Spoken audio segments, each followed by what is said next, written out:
Thank you very much. We came up with that in a restaurant on the Riverwalk, Yes. the InFix for India fixation. I'm going to switch gears a little bit. Instead of talking about what we're going to do, I'm going to speak a little bit about the team concept and who's going to do the limb salvage and how to set up your team. I will start with one statistic, even though Dr. Sharma told us not to do any statistics, but this one wasn't covered in the morning session. I did see a speaker earlier allude to this, but we have some updated numbers, and I'm going to give the statistic backwards because I think it makes a bigger impact. Someone loses a leg as a consequence of diabetes. Somewhere in the world, every 20 seconds.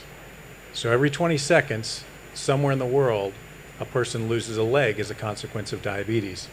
An earlier speaker quoted the Lancet, which was every 30 seconds, but this was updated by the International Working Group in the Diabetic Foot in 2023 to be estimated now every 20 seconds somewhere in the world a limb is lost as a consequence of diabetes. The good news is that it's not just a single step process, that just because you have diabetes, you'll end in limb loss. In fact, there are several steps that occur in between those two endpoints. We called that the stairway to an amputation. It starts with diabetes. After 8 to 12 years, patients typically develop peripheral sensory neuropathy. That leads to ulceration. About half of patients have concomitant vascular disease with their ulceration. But it's almost always the infection, which is the coup de grace, or the final blow, that leads to the amputation. And so we have many interventions, many that were spoken about here already, but many interventions that can help to reduce somebody's risk and bring them down on this stairway, or de-escalate their risk to prevent an amputation. But who is going to do it? The International Working Group on the Diabetic Foot is a very large group of international experts who come together every 4 years and put together consensus documents and guidelines that are intended to be used all over the world. And if you go to their website, iwgdfguidelines.org, you can find a guideline for every aspect of the diabetic foot, whether it's PAD or wound healing or Charcot foot, and you can pull that down based on your area of expertise or the type of patients that you're seeing. But that doesn't answer the question about who should be on my team. And maybe it's not a who. Maybe we need to look first at the type of skills that we need before we decide who that's going to be. So we know that teams do improve outcomes. In the Netherlands, the implementation of a multidisciplinary team reduced amputations by 34% nationwide. That number actually reversed during COVID when they disrupted the team concept due to changes in healthcare, and they saw their amputation rate going up. We had a hospital that I invited Dr. Rajesh to early on, maybe 20 years ago when we first met in Des Moines, Iowa. We reduced amputations there by 72% after implementing a team to do this. And then studies from all over the world have correlated this, and now there have been dozens of peer-reviewed studies that show that a team is favored over an individual for the prevention of amputations. And that's pretty much why we're here today, is to help to develop your team concept. If you look at this study that was done, it was a meta-analysis looking at the various papers that were published on teams. You can see the confidence interval in that long line. The no effect line is going right down the center. And in most of these studies, the confidence interval doesn't even cross the no effect line, meaning that it was highly significant that the team made an impact in preventing amputations. So if we're trying to decide who to put on our team, let's talk first about the type of skills that we need on our team in order to prevent an amputation.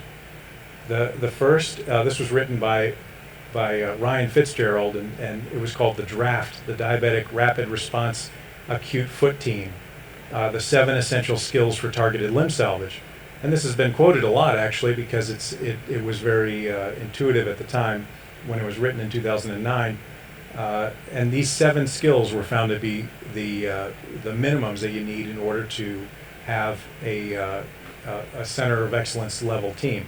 So 1, the ability to perform a hemodynamic and anatomic vascular assessment with revascularization. 2, the ability to perform neurologic workup. The ability to perform site-appropriate culture techniques. The ability to perform wound assessment and staging and grading of infection and ischemia. The ability to perform site-specific bedside and intraoperative I&D and debridement. The ability to initiate and modify culture-specific and patient-appropriate antibiotic therapy. And the ability to perform appropriate postoperative monitoring to reduce the risk of reulceration and infection. So already looking at this, before you know who, now you know the skills that are needed on your team, and you can probably start to think about who's going to fill these set of skills, these skills needed for your team. So looking at it in a little different way, we can break this into different categories, whether it's infection, ischemia, taking care of wounds, surgical reconstruction, and then rehabilitation and prevention. And you can see the different types of specialists that could fill some of those needs on your team based on the skills that are needed.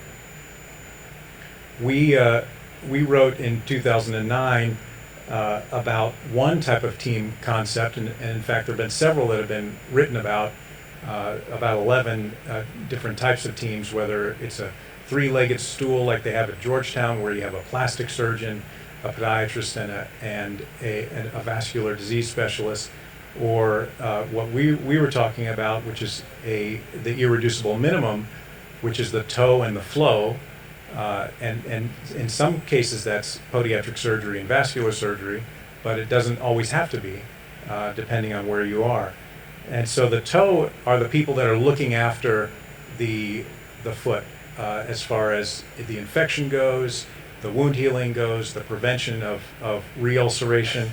And those people are going to be your podiatric surgeons, your orthopedists, plastic surgeons, infectious disease specialists, wound specialists, endocrinologists, and the PCP.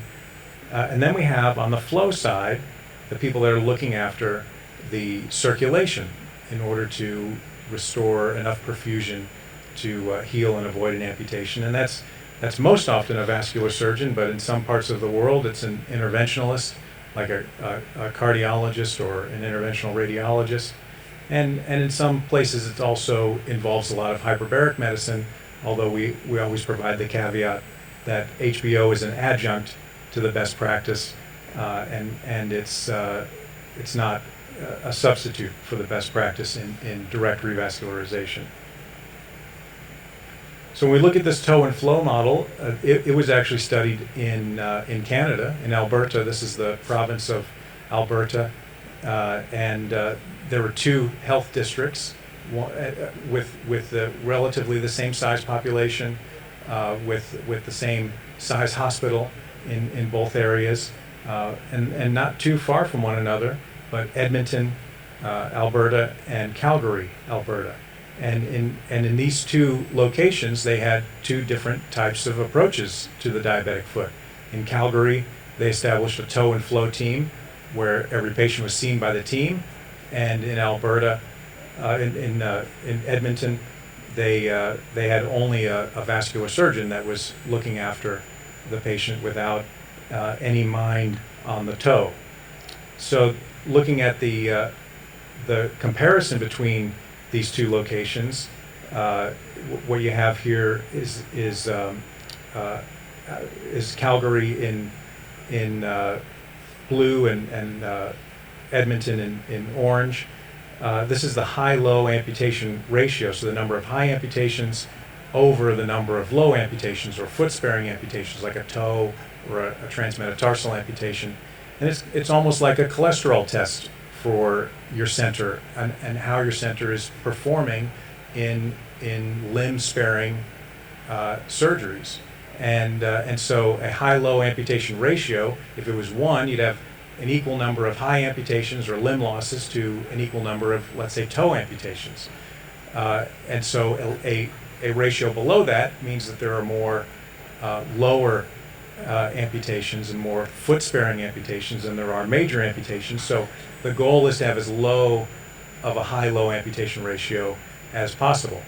And if you see in Calgary versus in Edmonton, the high-low amputation ratio was much lower after implementation of a team. And so we further wrote about this in a more robust than a manuscript, but in a book chapter in Rutherford's. We published this first in 2017. We did the update in 2021, and we're working on the update now for 2025 or 2026 when the next issue comes out. But this goes into pretty expansive detail on the team concept, the location, the tools that you need, and everything else that you would consider for your podiatric and your vascular team. So when a lot of times you may have heard David Armstrong speak in previous meetings and talk about his the organization that he started, the American Limb Preservation Society, and how he kind of describes it as a matchmaking institution instead of a educational institution, because that often you have somebody who's got one side of the toe or the flow and they're looking for their partner, and so this organization, the American Limb Preservation Society, is set up to do just that, is to help connect colleagues around the globe, to share information and connect you to what David calls your flow-migo or your toe-migo. In Spanish, amigo means friend, and so I was just told that everybody here got registered for free for ALPS. And so I guess everybody will get an email explaining what the benefits are to joining the organization and how to interact with the other specialists. Dr. Sharma did take exception to the term ALPS, thinking that Himalayas would be better than ALPS. I think we'd come up with maybe Healthy India, mitigation of amputations. How much HIMA? That's as far as I got so far. But we'll work on that a little bit, just like we did with InFix. Instead of TexFix for Texas and fixation, we're going to have the first InFix next year at Podocon, and we're excited about that. And for those of you that would like some more in-person education, DEF CON is celebrating its 25th anniversary in Anaheim, which is a suburb of Los Angeles, where Disneyland is located, and you're welcome to join us there, or at another ALPS conference which we've started in Texas called the Diabetic Foot Update, or DFU, which this year will be in December from the 5th to the 7th, and focus mostly on the Charcot foot, and we have a different theme every year. So I thank you very much for your attention. I ended a little bit early, so I'll give you some time back, and happy to discuss the team concept with anybody outside afterwards. Thank you.